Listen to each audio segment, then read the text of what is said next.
بسم الله الرحمن الرحيم الحمد لله رب العالمين والصلاة والسلام على رسول الله وآله وصحبه أجمعين. السلام عليكم ورحمة الله وبركاته. عليكم السلام ورحمة الله وبركاته. Walaikum salam wa rahmatullahi wa barakatuh. Listen, today's podcast episode, I want to start it off with the verse from the Quran where Allah subhanahu wa ta'ala talks about, the people that come to him and those who will receive Jannah. إِلَّا مَنْ أَتَى اللَّهَ بِقَلْبٍ سَلِيمٍ. Those who come to him with a heart which is submissive and, it's at peace. And, why does Islam place so much emphasis on the heart? This dude munching, bro. Dang. Like, at least take it out the wrapper or something. I'm not the topic of discussion. We're talking about the heart here. About, you know what? Speaking of the heart, the Prophet ﷺ said there's an organ of the body. If that is corrupt, then the whole body is corrupt. And he's talking about the heart. Hence why there is so much emphasis on the heart. When your heart goes blind, you're practically useless at that point. Because Allah talks about in the Quran, he says it's not the hearts that are blind, but it's not the eyes that are blind, but it is the heart. Mm-hmm. There's but emphasis. In reality, what does that really mean though? When your heart becomes corrupt and you really become, blind to certain things, you can't tell right from wrong. And, and that's the real problem right there. Perhaps, it's a reality. And we see this in the Quran from the evidence is in the Quran that there are people who think that they are doing the best thing ever. They're living their life. They think they're the best of people. But when it come time to the day of judgment and they get to see their actions, they don't see what they're really doing. They truly don't and it's because of their hearts. And, there's a verse in Surah Kahf, today's Friday, Allah Akbar. Yeah, there's a verse in Surah Kahf, Allah subhanahu wa ta'ala says, it's in the final verses, قُلْ هَلْ نُنَبِّئُكُمْ بِالْأَخْسَرِينَ أَعْمَالًا الَّذِينَ ضَلَّ سَعْيُهُمْ فِي الْحَيَاةِ الدُّنْيَا وَهُمْ يَحْسَبُونَ أَنَّهُمْ يُحْسِنُونَ صُنْعًا. Shall we reveal to you who are those who are most in loss in their actions? They are those who work effortlessly for the worldly life, and they think that they're ahead when really their work is lost in their life. They don't think about the hereafter. Right, that's such like a great fear of mine. Just like you feel like you're doing everything for nothing, because at that point you are. Mm-hmm. When you're doing everything for nothing, like you sitting here, you're trying to work hard, you're trying to sit here and do your best, but you're doing it all for the wrong reason. And you come to the end and you literally lost everything that you worked hard for. You're not gonna get rewarded for none of that, and you're just like, wow, like, bro. When you think about it, like there are a lot of actions you might do on a daily basis that could be beloved to Allah, but because you don't do it for Allah, then it's worthless for you. You know what I mean? You're not rewarded the same way. Mm-hmm. Allah's the most just, like we always say, and I love this, this principle that Allah is the most just, meaning he's going to give you good if you do good. But if you don't do good for his sake, your good is only seen here, right? What you want is good in this life and in the hereafter, because there's you're able to go out and strive in this world to, leave behind something beneficial for yourself or for your family or for your kids. And I'm not to say like you want to leave behind like generational wealth, but I just mean a legacy where people say to you or say about you, this person, he was very generous, he was very kind, he gave a lot in charity, and then on the day of judgment, Allah comes and he tells you did that for his sake. All right, and I'll tell you a story of 3 men who the Prophet ﷺ told us about in hadith. They were, traveling throughout the land and heavy rain started to fall. So they had to take refuge inside of a mountain. So they were inside of a cave and a huge rock rolled over, sealing off the entrance from the cave. So they had no way to get out, right? So now they all told themselves, okay, they're going to make dua to Allah and they're going to call out to Allah by mentioning a sincere deed they did for Allah. So one of the men, he mentioned a time where he honored his parents with sincere devotion to Allah. But he didn't say, Allah, I did this for your sake. He said, Allah, if I did this for your sake, then remove this rock. And a third of the rock was moved. Then the second man said, what did he do? Okay, well, the second man did the same exact thing, mentioned a deed he did sincerely for Allah. He said, if I did this sincerely for your sake, move the rock. The rock moved another third out of the way. The third man, same thing. He fulfilled the promise to a person. And he said, if I did this sincerely for your sake, Allah, remove the rock, and the rock was fully removed out of the way. And I just want you to see, look at the way that the state of their hearts helped them, relieve some pain or some struggle in this dunya, right? It wasn't about, because we can all do deeds. We're all going to do things in life. But because they did it sincerely for Allah, and they questioned themselves. They didn't say, I did this for your sake, Allah. They said, Allah, if my heart was in the right place in that moment, because I feel like it was, then, alleviate this calamity that has just struck me. And that's true. Yeah, go on. Look, those sincere moments are literally what feel the best. I want you guys to imagine a time where you were going through a very rough and hard time and you made sincere dua to Allah, right? You used the best of names. You make sure you were fully concentrated. You made sure that dua was perfect. You treated it like it was the last thing on earth, right? And then Allah fulfills that dua and you're like, subhanallah, like Allah was really listening. Allah was really there for me. Like in that moment when I needed him most. And you sat there in that moment, you felt like there was no other way out. And Allah gave you a way out. And it's those moments like that where you really build true, genuine devotion to Allah. Because it's you, at the end of the day, you don't do that. Like you start to build that heart where you don't do actions for other people. You're doing actions for Allah. It doesn't matter if they say thank you. It doesn't matter if they praise you. It doesn't matter if they hate you. You're still going to do what you got to do. Because on the day of judgment, the currency isn't money. It's not dollars. It's not euros. It's action.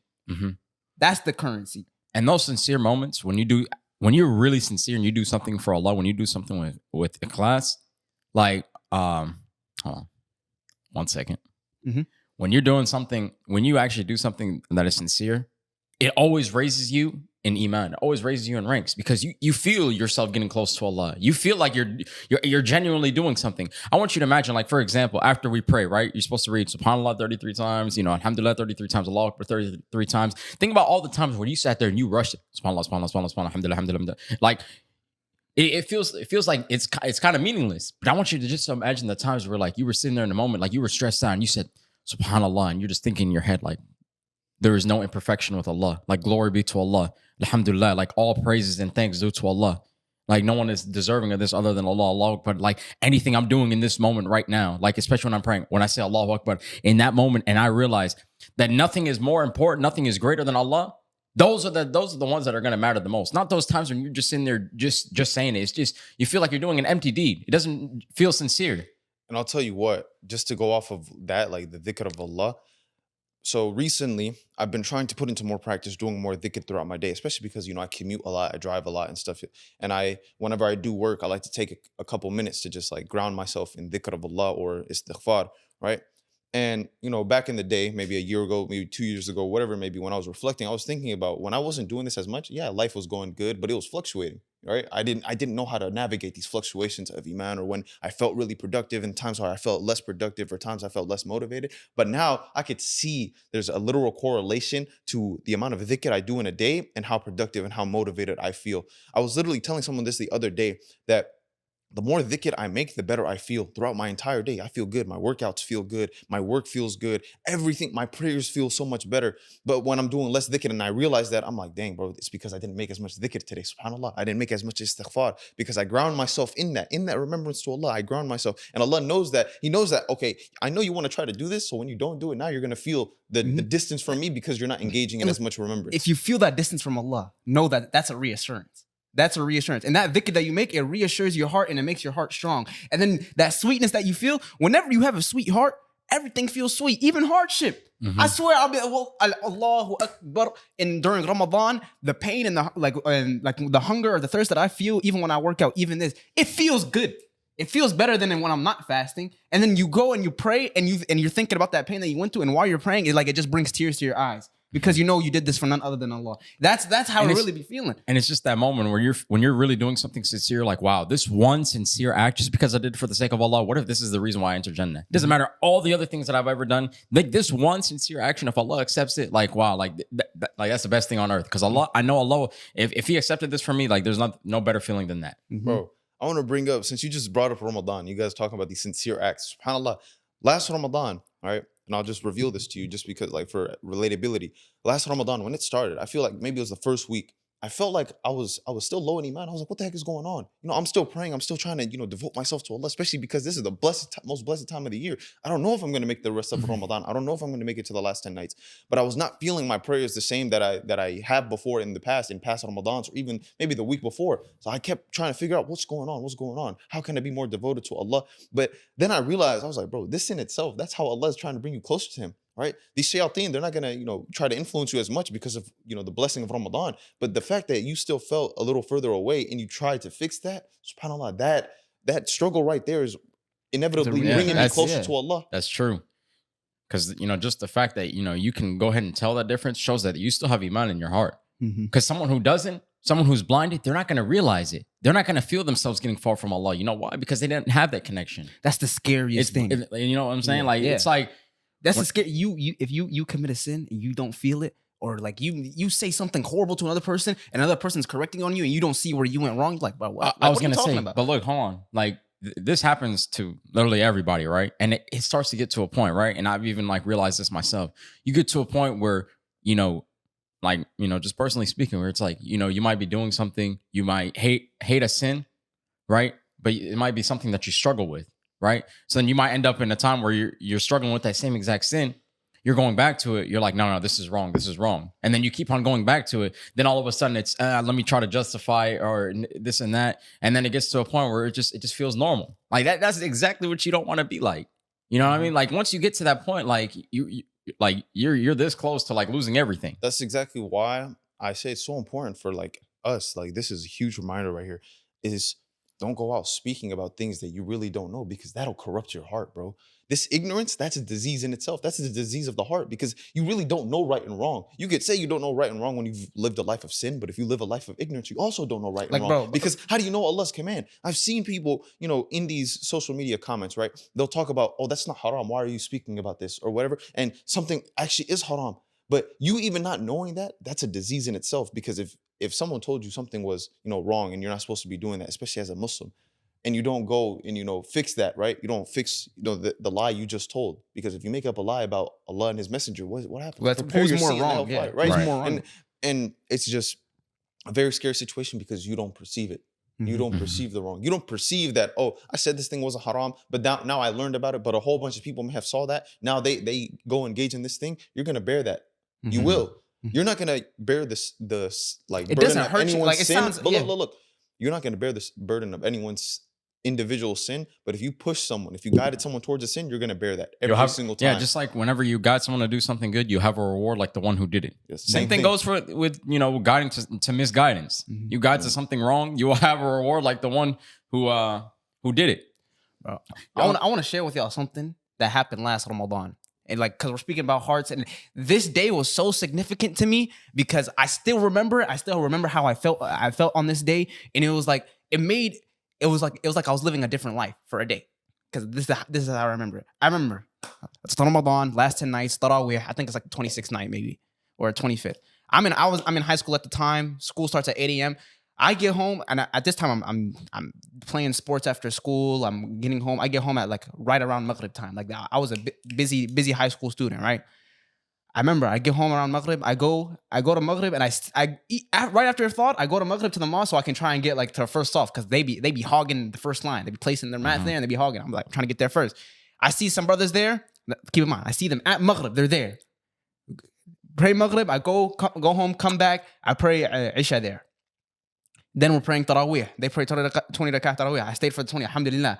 I left, and they pray Qiyam at that masjid. I slept probably 2 hours maybe. And I came back to the masjid to try and pray Qiyam with them. I prayed Qiyam with them. I still see the same brothers. I saw them for Tarawih. I saw them for Maghrib. I saw them for Isha. And they're brothers. They're like around my age. And now I'm there in Qiyam. They're praying Qiyam. I pray. Alhamdulillah, I stay for the whole time. They encouraged me to stay the whole time. So I stayed the whole time. And then they went and they ate suhoor. And then while they're eating suhoor, they were having these conversations. And they were like conversations unlike I've never heard before.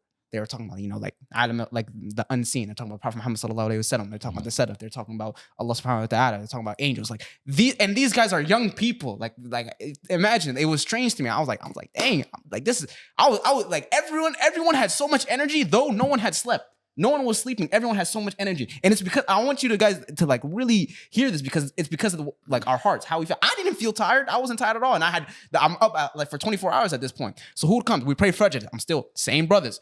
They're still awake. After we pray Fajr, a couple of other brothers, they said, y'all trying to meet up and talk again. Still inside the masjid. We go and we talk and we're talking and we're talking and we're talking. The conversation doesn't stop. We're talking about Allah. And it's just like a group of us, 5, 7, or 8 of this. And I'm like, yo, this is like one. I still remember. I'm excited speaking about it because I remember how I felt in that moment. Because they were talking about, Prophet Muhammad sallallahu alaihi wasallam. They're talking about Allah subhanahu wa ta'ala. They're talking about beneficial. They're talking about like things that I've never heard before. Things that like made me view life in a different way. And I'm not tired at all. I'm up for 24 hours. I'm like, and then I look at the time. I'm like, the time for Salah, the sun had already come up and we talked all the way. And I'm late for school. And I go, I'm like, oh yeah, I gotta go to school. They're like, you're in high school? I'm like, yeah. And I go and I leave and I'm like, and I go and I do school and I'm still awake and my heart still feels, and I don't feel a lick of tiredness. I don't feel hungry. I don't feel anything. You're fasting. I'm like, how did I just do this? I didn't even sleep. And understand, where does this come from? This comes from the same Allah who split the moon for Muhammad sallallahu alaihi wasallam. The same Allah that parted the sea for Musa alayhi salam. The same Allah that allowed Isa ibn Maryam to go ahead and speak in the cradle. This is the same Allah that is gonna go ahead and make that 2 hours of sleep feel like an 8 hours of sleep. The same Allah that's gonna make your empty stomach feel fulfilled by keeping His remembrance in your tongue. The same Allah who on the day of judgment, for those who enter Jannah, He removes the desire to sleep altogether. The need for sleep, the need for food, the need for drink. He removes all of it, right? Because that's the power of Allah, right? Sincere devotion to Allah there can happen miracles in your life. Sometimes you don't perceive it though. And then exactly. SubhanAllah, I'm like, dude, I felt probably the best I've ever felt in my life, ever. And it was because I'm telling you this now, and I remember it with such detail because I remember exactly how I felt in those moments. Another great example is, when we were out there, we were performing Umrah. How much time did we sleep? It was not a lick. How much time did we eat? None. Like, even when we went to Medina, like I remember, like we'd stop, we'd have our short, 1 2 or 3 hour naps, and then we'd get up and like we're full of energy. Like we're just going out trying to do the next thing, we're trying to see as many things as possible, trying to, what I was saying, just trying to get the most out of it, right? Because you're here to worship Allah, so you're like, man, wow, like I'm here with the brothers, I'm here in the house of Allah. I'm here to get my reward. I'm here to do as much things as possible. And I'm on no sleep. I'm hungry. I'm tired, like this, and I don't feel none of that. And it's like we weren't even complaining. That's the beautiful. It was like Allah subhanahu wa ta'ala gave us patience on it. It's the epitome of a salatu khayrun lakum min an-nawm. Yeah. And it's not just salah, but it's worship. Worship to Allah is way better than sleep, bro. And Allah's gonna allow you to feel that when you have this this iman, that iman that you have, a purified heart to that is devoted to Allah, that is submitting to Allah, then Allah is gonna give you, the fruits of your labor. You know what I mean? And I want you to think about, right? We hear this analogy all the time. You're like the average of the 5 people you hang around, and us, especially like as young brothers, maybe we want to all hang around really rich people or people who have a mindset to want to be very wealthy in this world, right? To be able to provide for their family, to have a nice lifestyle and things of that nature, to have this financial stability, to be comfortable, right? To be comfortable, it's gonna help you live life easier. It makes it easier, right? But if you surround yourself with 5 Muslims, 5 people who push you towards, loving Allah subhanahu wa ta'ala, you're better than any type of billionaire because you're compounding every good deed that you get because you're pushing them to be better. They're pushing you to be better. You guys are inevitably doing something that Allah tells us in the Quran, which is to racing to find the mercy of Allah, right? In essence, kind of like competing to find the mercy of Allah together, right? You guys are all praying together. Like the best thing that probably ever happened to me, like as a young Muslim, was when, I shifted from hanging around non-Muslims to hanging with Muslims. Because then I had the freedom to just be like, yo, you guys want to just go chill in the mosque? We have nothing to do. We don't like to go to too many places. We don't go like bowling or something like that. Like we might on occasion, but normally if we're not at someone's house, we're just like, yo, let's go chill at the mosque. Not even just that, bro. Like when you're hanging around your Muslim friends, there is no problem with, hey, we all have to go out and pray. Let's all go pray instead of, I'll be right back. But that's just how it be, bro. Like, bro, I want to let me know your thoughts on this. You know how I talked about that was the best I've ever felt? Like on a different note, whenever you commit sins or like you do something you shouldn't have done, bro, it'd be like the next day, I could have a whole bunch of things playing I was excited for. It just doesn't feel good. It just does my heart. It doesn't feel good. It feels like I can't perform my best. It feels like I can't. I'm not happy. Like this doesn't feel as good as it should have. And it's like, why does that happen? It's like, cause you done something that's wrong to your heart. You wronged yourself. Right. And go ahead.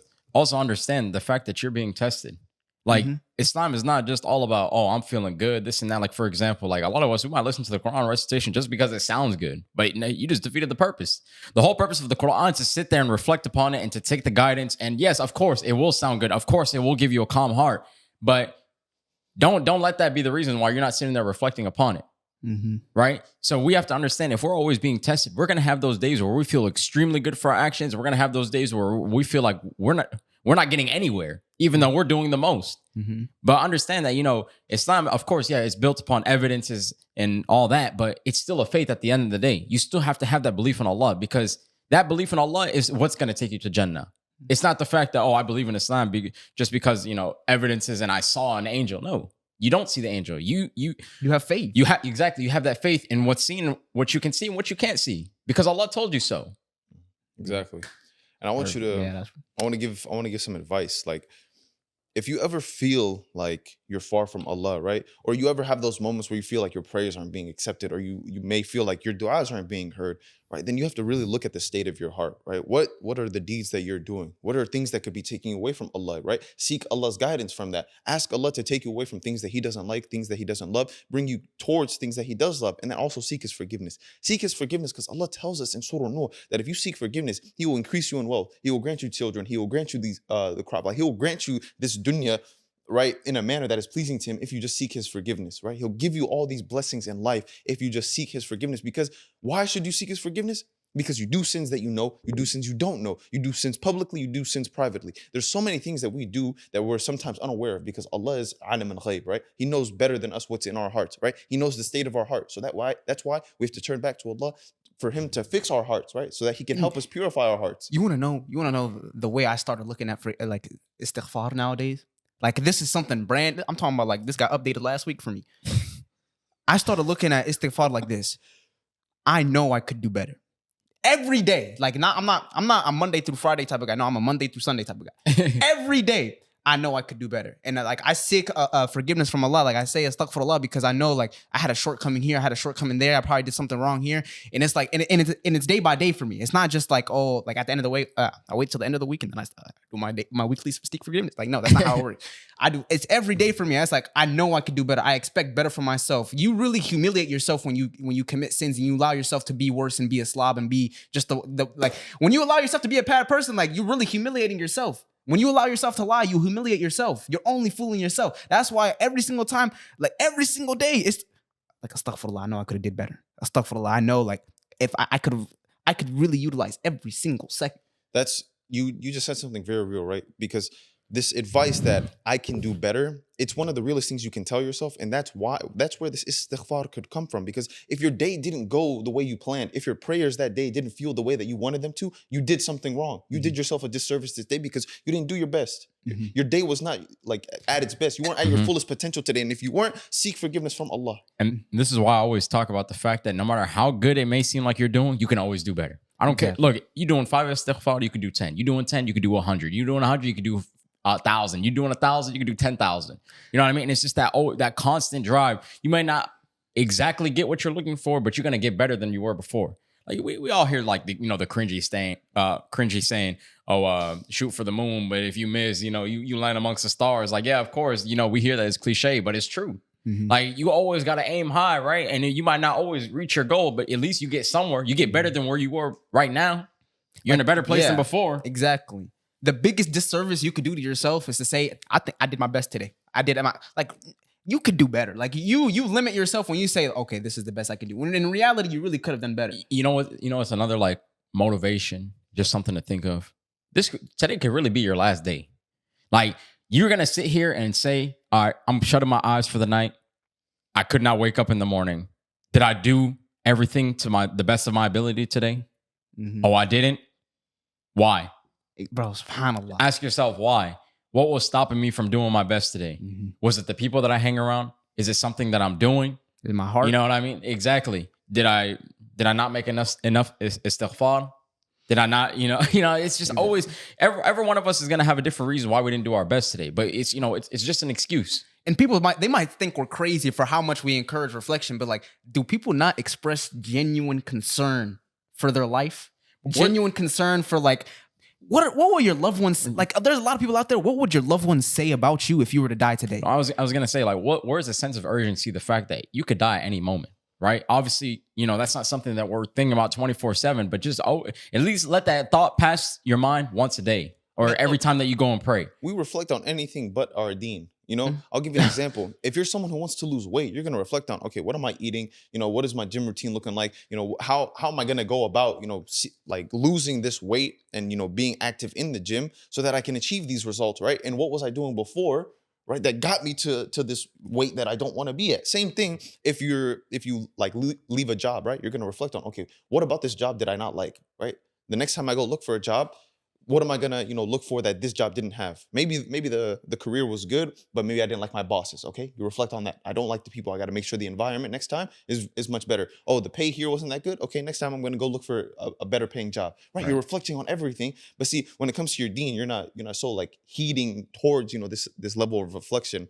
Right? If the doctor tells you, you caught a disease because you did X, Y, and Z, you're going to reflect on, okay, how can I avoid this next time? How can I get better? Right? Or you're If gonna be Allah, like, if what? Allah shows you that the state of your heart can be better, right? Because you feel that in your heart, you feel this level of iman. I'm not doing my best. I feel like it can be better. Then why are you not going out and doing the work to get better? Right, because we always go in that state of diagnosis where we're like, how did we get here? Exactly. You know what I mean? But why are we not doing that for our Deen? Mm.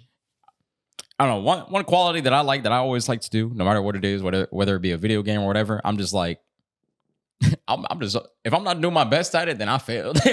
Like, I hate going into something and just not being the best at it. Yeah, you know what I mean? You truly you got to be the biggest believer in yourself and the biggest believer in Allah. Because that, I'll say it right now. Like, as far as your faith is, that's like as far as it can take you. Like, if you say you want to be a king on earth, ask Allah for it. Yep. Like, no one's telling you can't. Exactly. And what, do you believe He's not going to give it to you? And that's the thing, bro. Whenever someone says I can, like, I always love to say, all right, bet I can't watch this. Then I'm just like, because there's a way. There's always a way. You can always find a way. You make your dua to Allah. You make enough dua to Allah. You make enough sincere dua to Allah. Like, you will get that or better. Impossible. You don't get anything out of it. And Impossible. One thing that leads to a disease in the heart is not knowing who Allah is, right? Because, we as Muslims, we often think that we're not going to be tested, but Allah warns us. He is going to certainly test us with like certain types of loss. He said, do you think you'd say you could believe, or that you believe, and we won't test you, right? Allah subhanahu wa ta'ala also tells you that He wouldn't test you with something you can't bear. So if you always know that whenever a situation arises, whenever you're struggling with something, you're strong. You were enough to built get through for this. right? You're literally built for this, this. Right? And I also want you to understand that as Muslims, we know that this life is not the eternal life. So it can never always be good. If it was always good, it'd be Jannah, right? And that's one of the principles that you have to live with in your life, because sometimes we live life, right? And it's all good. Everything's going amazing. Our iman is high. We're living good. Our provision seems good. Our health is good. Then a calamity strikes. Why? Because we weren't being as grateful to Allah. Because it's so easy to lose Allah when life is going well. Bro, the moment the calamity strikes, you forget everything. And I was about to look. I just wanted to understand something. Wow, I already forgot. Bro, the moment the calamity strikes, you forget everything, and you say you never had anything good in life. Like, it's a test. It's a test, and it's just like you said, bro. Is it not the same principle when you see someone who's done so much good in the public? He slips up one time, makes one mistake, everybody says they cancel him, right? This is that cancel culture you see, right? Someone does so good their entire life, right? And let's say they're famous. One slip up, boom, you forgot everything they did. Right, and I was going to say something like, when has there ever been a situation where you've been tested or put through something and you just didn't make it out okay? Exactly. Let's just be honest. Let's be real. Like, that's something that we should always reflect upon. Like, yes, you should always be grateful. Yes, you should always thank Allah. But just always remember the fact that there has never been a time in your life when you went through something and Allah has taken away something from you and He did not replace it with something better, or you didn't get through it. When has there been a time? Name me something, right? Because if that were true, like, you wouldn't be here right now. And even looking at death doesn't always have to be such a bad thing. Like, you got to understand, everyone wants to go to Jannah, but no one wants to die. Facts. And death is the most inevitable. It's going to be something hard for, those people who are so in love with this dunya to accept, right? And, may Allah protect us for that, because we don't want to be consumed by, the falsified, pleasures of this dunya, right? We know that we have tools here that we can use, right? Allah obviously gave wealth. He gave value to money, right? Or he forced us to bring value to money, right? So that it could help us live life. But it's ultimately us who values it above what it's meant to be, right? Because if we get it, that's good. If we don't get it, that should also be good. But we live our life nowadays thinking that's the only way we can live a good life. That's the only way we'll be satisfied with life. I think it's the most noble thing, or the most honorable thing, to see like a man, or he just lost everything, like he's smiling. Like, is that not noble? Is that not honorable? It would, like, think about the type of life you want to live. If it was all peaches and rainbows, like, okay, you did it. It was peaches and rainbows for you. Of course you were going to do it. Of course you were going to have like all this success, and of course you're going to be happy. But like, and like, you'll see the people who talk about having good mental fortitude and good, having a strong mind, but they're in the most calm places. They have the best homes, best apartment. They got all the resources. But like, what about the people that are in the mud? That are, they don't got anything and they still smiling. They're still smiling. Like, those are the people. Like, talk to me about mental fortitude with them. Look, you can have two different situations, and obviously two very different outcomes. But like, here's the thing: we all know everyone's going to get tested. We're not going to be tested in the same way. We won't make it out the same way. Look at the example like of the prophets. Look at Nuh alayhi salam, right? His son, did he get on the boat? How easy would it have been just to listen to his father? What was it, 10 steps, 15 steps, 50 steps, 100 steps away just to get on the boat? But no, he said, no, I'm good. I'm going to go on top of the mountain, right? And I'll be protected. He didn't listen to his dad. It would have been so easy for him to go ahead and just listen to his dad in that moment. Now, if we look at Ibrahim alayhi salam, we look at his son. He had a dream, right? That he was going to slaughter his son, right? And, and he knew his father was a prophet. And he knows that whenever he got the dream that, that's the revelation from Allah. And what did he say? Whatever you need to do, you go ahead and do it. Even though what a tough situation to be put in. And yet in full submission to Allah, he was able to go ahead and do it. Why was one situation so hard, yet they chose the better outcome? The other situation was so easy, yet they still went with the wrong way. Like, you got to just think about that. The hearts. SubhanAllah, it's the hearts. Man, that's a good one. No, that's an amazing example because, like, when you think about it, right, we don't revere the prophets for their status of like wealth or whatever. We revere them for their status of piety. In their honor, they were noble. Their ikhlas, the principles in Islam that we're taught, right? Starting with tawheed, right? Their level of tawheed that they exhibited, right? Because they're the best of mankind. But then also the other qualities we see that we should see as Muslims, right? Matter of fact, that just reminded me. Look, if we're speaking about the hearts and becoming blind, this should be the best example for you. The Prophet Nuh alayhi salam, his wife died as a what? A disbeliever. Lut alayhi salam, his wife died as what? A disbeliever. The uncles of the Prophet died as what? Disbelievers. Yet they were so close to these prophets. They should have the most guidance out of everyone.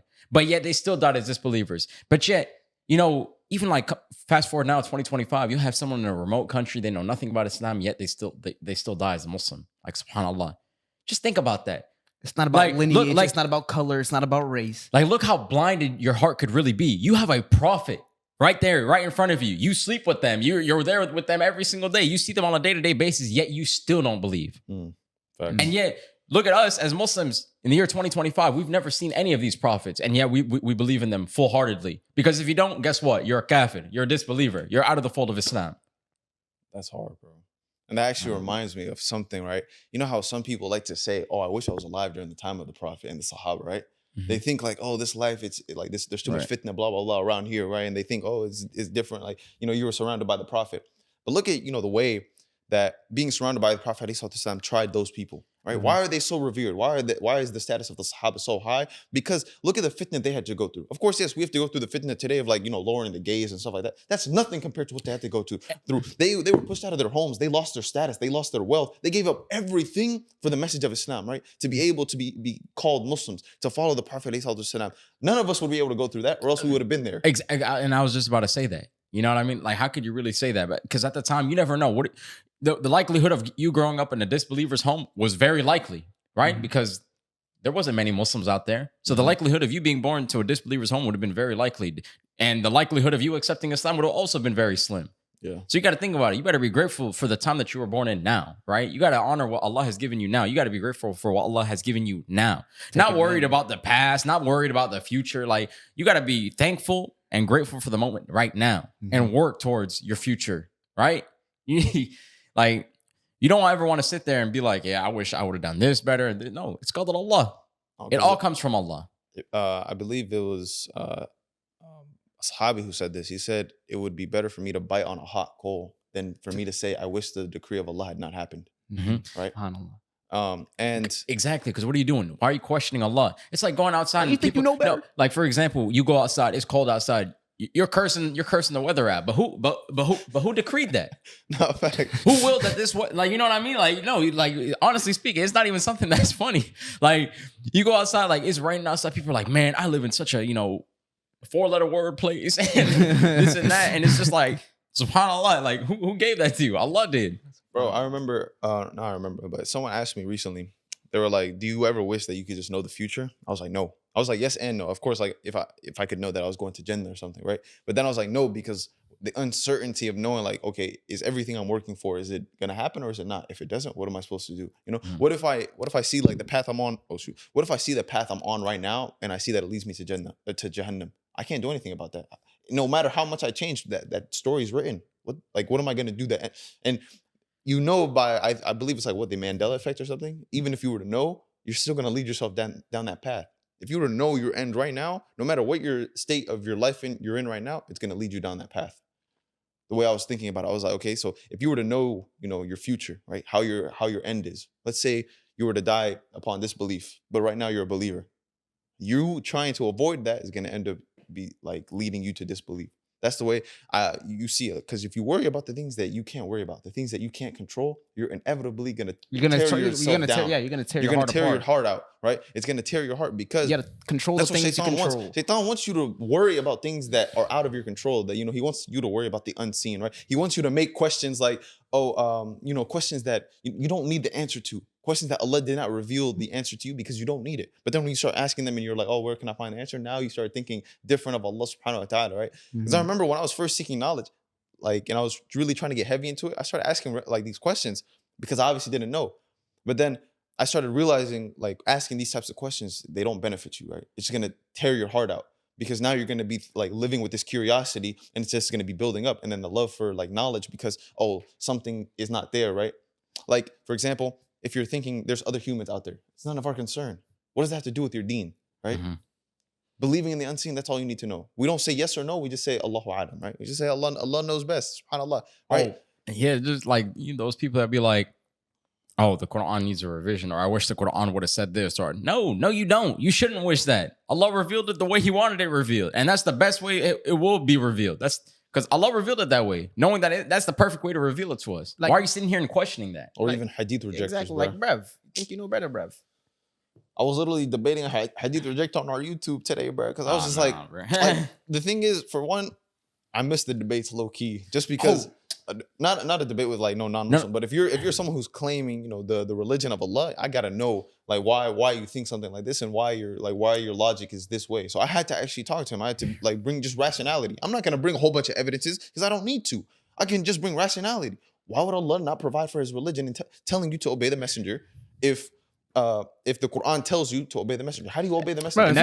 Like the thing with the hadith rejector is you believe all those people lied. Like that's your claim. That's what I said. I said you believe 1,400 years worth of scholars who came to study this religion. They were all dedicated wrong, their entire life, and they were wrong. They were incorrect in their interpretation. And that's the thing. Like, look, when I used to debate non-Muslims all the time, they're like, some of them, like most of them, you just don't get through to them. You sit here, you say the same thing over and over again. You bring about the evidences and all that, but it's part of the heart. The heart is blind. You know what I mean? It doesn't matter what you show them. It doesn't matter what you say to them.